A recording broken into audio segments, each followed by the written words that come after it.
Năm đấy. Hello, xin chào tất cả anh em. Trở lại với kênh của Chiêu Tao Mốc. Hôm nay mình hát cho một bài ca khúc là bài Buồn của anh, là ca sĩ của KIM.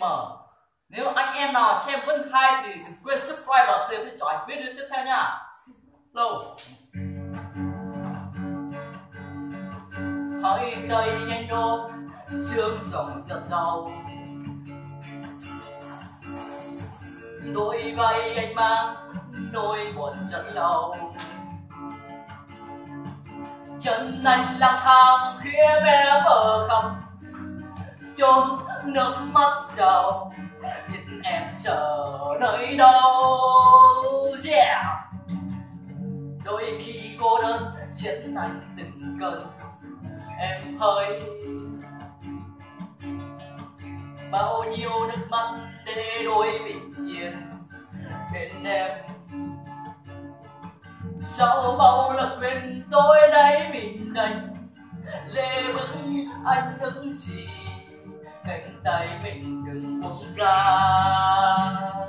Chạy theo em ở phương trời xa lắm em ơi, người ơi tình đời.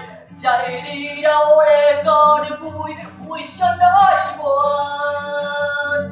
Hà sang thu còn chưa kịp thấy, lá kia sao lòng em vội thay. Anh đỡ lại để ôm một mình nhớ thương. Ngày khung em lòng anh thừa đông, giá băng theo chiều tan màu mưa. Một lần xa vòng tay của em là bao lòng. Nhìn vào mắt cô em giờ đây, quê mi anh lệ tuôn thầm cay. Anh rất buồn nhưng không biết phải làm sao.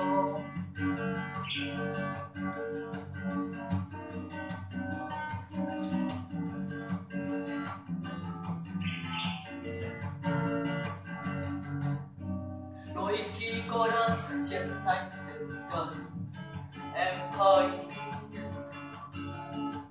bao nhiêu nước mắt để đôi yên bên em. Sau bao lần quên tôi đây mình đành lê bước anh đứng gì, cánh tay mình đừng buông xa. Chạy theo em ở phương trời xa lắm em ơi, người ơi tình ơi. Chạy đi đâu để có niềm vui, vui cho nỗi buồn. Hà sang thu còn chưa kịp thay, lá kia sao lòng em vội thay. Anh đỡ lạy để ôm một mình nhớ thương. Ngày không em lòng anh thừa đông, giá băng theo chiều tan màu mưa. Một lần xa vòng tay của em là bao lòng. Nhìn vào mắt cô em giờ đây, quê mi anh lệ tuôn thầm cay. Anh rất buồn nhưng không biết phải làm sao. Ngày không em lòng anh thừa đông, giá băng theo chiều tan màu mưa. Một lần xa vòng tay của em là bao lòng.